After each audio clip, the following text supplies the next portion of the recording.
आगे और एक और इंटरेस्टिंग रिसर्च आपके सामने आ रही है और वो है जीएनएफसी को लेकर। क्या कुछ बदलाव जीएनएफसी में होने जा रहे हैं वो हम आपके सामने थोड़ी देर में रखेंगे, क्योंकि जिस तरह से टीडीआई के दाम पूरे अंतर्राष्ट्रीय बाजारों में जबरदस्त तेजी के साथ बढ़ते हुए नजर आ रहे हैं, उसकी वजह से ये स्टॉक लगातार फोकस में बना हुआ है। और न सिर्फ जीएनएफसी, पहले तो टीडीआई के दामों पर क्या रिसर्च है सर? टीडीआई के दामों में एक्चुअली में हमने कल भी बताया था कि अपर सर्किट लगा था, आज भी हमने बताया अपर सर्किट लगा है। एक्चुअली ये आज या कल नहीं, लगातार 3 दिन से अपर सर्किट लग रहा है। लगातार 3 दिन में अगर आप देखेंगे ओवरऑल इनके भाव में लगभग 16% की तेजी आ चुकी है। अब सर कंपनी के एनुअल रिपोर्ट में इनके तीन की प्रोडक्ट्स हैं। इसमें एक नीम यूरिया हो गया, एक टीडीआई हो गया और एक एसिटिक एसिड हो गया। टीडीआई के बारे में हमने आपको ऑलरेडी बता दिया कि 3 दिन से लगातार उस पर सर्किट लग रहा है। सर इंटरेस्टिंग बात यह है कि पिछले 7 दिनों में अगर एसिटिक एसिड के भाव देखेंगे तो वहां पर भी एकदम स्पाइक आता हुआ दिखा है। लगभग 16% एसिटिक एसिड के भाव भी पिछले 7 दिनों में बढ़े हैं। और ये ऐसा नहीं है कि सर कि मतलब ये कि टीडीआई या फिर एसिटिक एसिड हुआ, ये ऐसी कमोडिटी हैं जहां पर ये अभी प्रोडक्शन कर रहे हैं। टीडीआई ये 1998 से प्रोड्यूस कर रहे हैं और अभी 2014 में इन्होंने फिर भी बढ़ाया था। एसिटिक एसिड भी ये लगभग 1995 से प्रोड्यूस कर रहे हैं। अब इंटरेस्टिंग चीज ये है कि जैसे तो ये तो भाव बढ़े हैं, पर इन दोनों में टीडीआई ले लीजिए या एसिटिक एसिड ले लीजिए, कंपनी सोल प्रोड्यूसर है इंडिया में, एकमात्र लीडिंग। और किसी के पास कुछ है ही नहीं सर।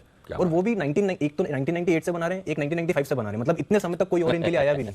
सोचो, कंपटीशन ही नहीं है। एकमात्र सोल मैन्युफैक्चरर एसिटिक एसिड और टीडीआई, और दोनों के दाम, टीडीआई के दाम 3 दिनों में 16%, एसिटिक एसिड के दाम 17-18%, ये बढ़े हैं, 15% बढ़े 7 दिनों में। सर और एक इंटरेस्टिंग डेटा हमने देखा इसमें कि अगर आप पिछले 6-7 क्वार्टर्स का अगर आप एफआई का स्टेक देखेंगे, हर एक क्वार्टर में एफआई स्टेक अपना बढ़ा रहे हैं। इनका 30 सितंबर का अगर आप 2020 की बात करेंगे तो उनका स्टेक 8.7% था, फिर वो बढ़ के हो गया 10%, फिर वो बढ़ के हो गया 11.7%, फिर लगभग 14%, और अभी सर है लगभग 22.6%, लगभग 23%। मतलब इन 6 क्वार्टर में लगभग 8% से 26% तक जो एफआईज ने स्टेक बढ़ा दिए सर। 8 से 26%? Yes sir. ये 2 साल में 8 से 26%। तो समझ में आ रहा है ना उनको, वो पूरे अंतर्राष्ट्रीय बाजार देखते हैं, उनको समझ में आ जाता है कि डिमांड कहाँ है, कौन कंपनी बना रही है, मोनोपोली प्रोडक्ट है ये। और एक और चीज़ है दीप के, जितना मार्केट कैप है उसका लगभग 20% कैश है। इतना कैश है और 4 के पी मल्टीपल पर स्टॉक ट्रेड कर रहा है, वन ऑफ द चीपेस्ट। इसका भाव होना चाहिए कम से कम 850 से 900 रुपये यहाँ से। हाँ, 30-35%, 100%। इवेंचुअली आएगा, धीरे धीरे बिल्कुल आएगा, जबरदस्त सेक्शन है। तो ये स्टॉक है जो पोर्टफोलियो में रखना है, होल्ड करने वाले स्टॉक्स हैं।